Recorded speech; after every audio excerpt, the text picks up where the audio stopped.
What's good, YouTube? And welcome to the house. Under the new Master Rule update, people are running at 1,000,000 miles an hour figuring out combos they can do with decks that they used to love so much. Synchro, hand looping, being able to summon 1,000,000 Burning Abyss monsters in a turn. It's pretty darn crazy. But I want to head in a different direction with this conversation and talk about what really did get hurt under the new Master Rule update. And I also want to air some caution to you guys running off with your combos and obviously buying those cards back using my TCG player link in the description down below, costing you nothing extra and supporting the channel directly. Well, there's going to be 2 FNL, Forbidden and Limited List updates before our WCQ. So if you're sinking your money in right now, hoping for your deck to be good for Nationals, I would seriously chill back a little, put that green back in your pocket, and wait to spend it more towards April and May. Yes, that's a lot of Yu-Gi-Oh! To play, but, well, the Master Rule update's in April, so you'd kind of be chilling out 1 month and playing online before investing financially into the game. Now, let's talk about what kind of got hurt, either crippled or really just slaughtered by the new Master Rule. First off, no material. Now you're looking at the screen saying, John, this still seems pretty good. You target a face-up monster your opponent controls. The monster can't be attributed or used as a material for fusion, synchro, Xyz, or link summoning. That's pretty much everything still, John. Well, the whole point of no material was to hit the monster in the extra monster zone, so they couldn't keep comboing up throughout their turn. Now, every single zone can be accessed for the extra deck for Fusion, Xyz, and Link without being dependent on the EMZ. So, no material definitely lost out big in terms of that strategy. Will it be teched at some point? Maybe if there's specific routes that have to go up through a tier 0 deck, or a Link deck becomes tier 0, but I just don't see that happening with how buffed all the old summonings got. You actually, with the old summonings, get a 6th zone now, so they're more powerful than they were back in their day. Another card that really got hurt by this is Fantastical Dragon Phantasme, which is still sitting at a very high price, but it is tanking fast on eBay, and it's starting to go down over here too, versus what it once was. Phantasme relies on your opponent summoning a Link monster to be any good. And let's take Burning Abyss, for example. They'll probably Link summon somewhere through a combo, and you'll be able to use this, but once they have the resources that they have now to go into stuff like Borosword and keep going into Burning Abyss after Burning Abyss, I don't think Phantasme is gonna save you. And an Orochi's probably not going to save you with all those 2,500 meters. I just think this card gets moved to the side deck from main decks where people have had the option to play it. And will you really be siding it in the future of Yu-Gi-Oh! Versus your other options? Now that people can play like pure synchro hand loop with something like Junk Speeder. Speaking of Junk Speeder, it seems to have power crept something, perhaps just a little. And this entire set feels like it's gone down the drain. You had to pre-order this, you had a week window with the announcement basically of Signet Mining and Needle Fiber, aka Halifibrax.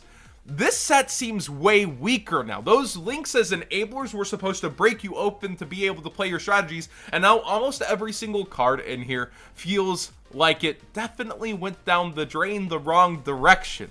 You have 30 new Link monsters in this set. So out of the 100 cards, 30 are Link monsters, and then 26 other new cards, aka from the OCG most likely. And the selling point of this set is going to have about a week and a half before the new Master Rule kicks in. A made-up format kind of like DDDs got back in their heyday, and now people are celebrating for them to come into the new Master Rule. Well, you're gonna have only 1 weekend, it's looking like, to play a Link format with Halifibrax. It's kind of disgusting. Also, other cards that seriously got hurt are in here that we'll get to later, but man, this set seems way weaker for what it was, way less exciting. They're gonna have to have some really big reveals, which I'm hoping, you know, in this last line, as well as cool surprises we can't reveal quite yet. Maybe they knew the Master Rule as they were constructing the set, and they're gonna be able to make this set better through that, but right now, Dual Overload is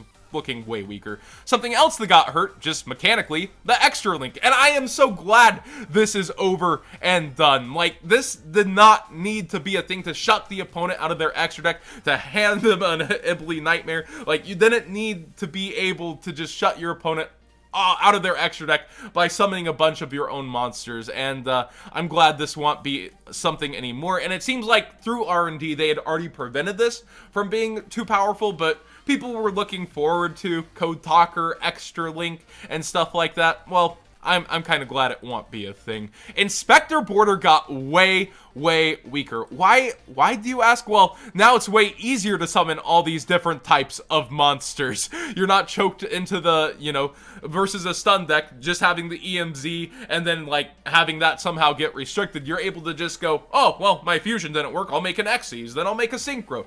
Inspector Border definitely suffers under this new Master Rule, and I think stun decks that rely on him are kind of cringing a little right now. Like, I thought I was set up for the next couple years. Well, not any longer, buddy. You're gonna have to find a new way to trap. I hear Fossil Dyna still does the job these days.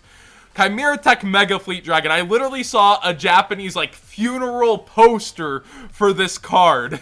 It relies on the extra monster zone being where monsters are to get its pops off, and it'll still be able to do that versus Link strategies, but dang, did it really fall down here. This is not going to be the answer it once was. People were already playing around this too. They were trying to summon Masquerena in their back row, make sure their Apollosa gets in the back row. People were already making sure to try to, like, not fall victim to this card on the higher level of play in Orca. So, I mean, you can play around it all you want, but it's still an option for people. And now, not as strong as one.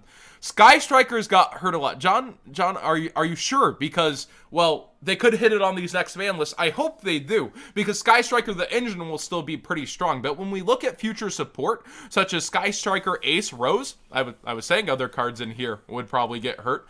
Well, Sky Striker Rose really needs monsters in the extra monster zone to be destroyed by battle or leave the field because of card effect to special summon this card. It's kind of lost the second effect being of any importance, and for people who are kind of tired of hearing 4 more years of Sky Striker, you're probably applauding at this point that the Pier Deck and its future potential is getting hurt. But I still think the engine is very dangerous for being splashed all over the place. But the Pier Deck is looking a lot weaker because you have decks that do a resource game better than it does. What Sky Strikers and Orcas do so well is put up a board that's hard to break, but is breakable, but it makes sure you're not going to kill it that turn. So you can just tear everything up, because guess what? I'll do it again. That's what Sky Strikers and Orcas do. Now, a lot of other decks do that, but better, like current Burning Abyss under Master Rule, our Update 5, as a lot of people are calling it. I'm not going to be technical on you. But I definitely think the resilience of this deck versus how many other decks are going to share that resilience weakens it as a pure deck also.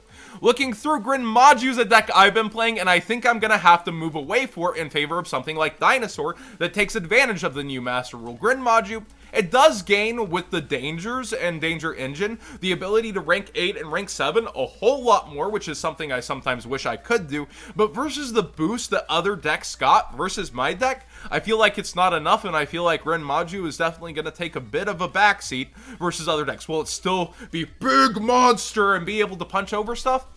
Sure, but it's just not going to be as good, and it's definitely not going to survive hand looping if that's actually going to be a thing. By the way, ban Tempest Magician, please, Konami. The resilience of other decks are just going to leave decks like Grin Maju, I feel like, to be obsolete, and it's also going to really hurt Strikers' chances. And then you have other decks that were just buffed out the wazoo. You have access to Link ones that give you huge turbo, and you're able to go up through your combos. And look at Rockets. They play Xe, Synchros, and all this other stuff, and they now have realistic options to just summon to the board and not rely on only Link summoning, although you'll still want to go through Striker Dragon originally. I think that when we're looking at decks like these that just didn't get enough help from the Master Rule, that they're going to be struggling to keep up with the new times. The same with Inspector Border. Like, this man's, well, now you have just different outs and different abilities and ways to deal with them, so he's going to have a hard time too. But let me know what you guys think also got hurt by this Master Rule. I think I did a pretty good job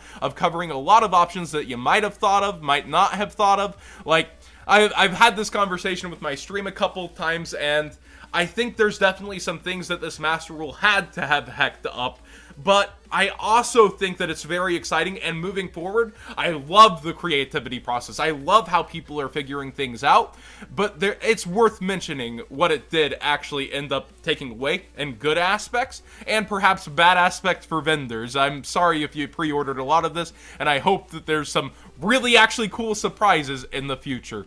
Please subscribe if you haven't already. Like this video if you enjoyed it, and use my TCG player link if shopping for cards against my own advice. I can't tell you what to do, but I hope you bookmark it and do support the channel. Thanks for watching, everybody.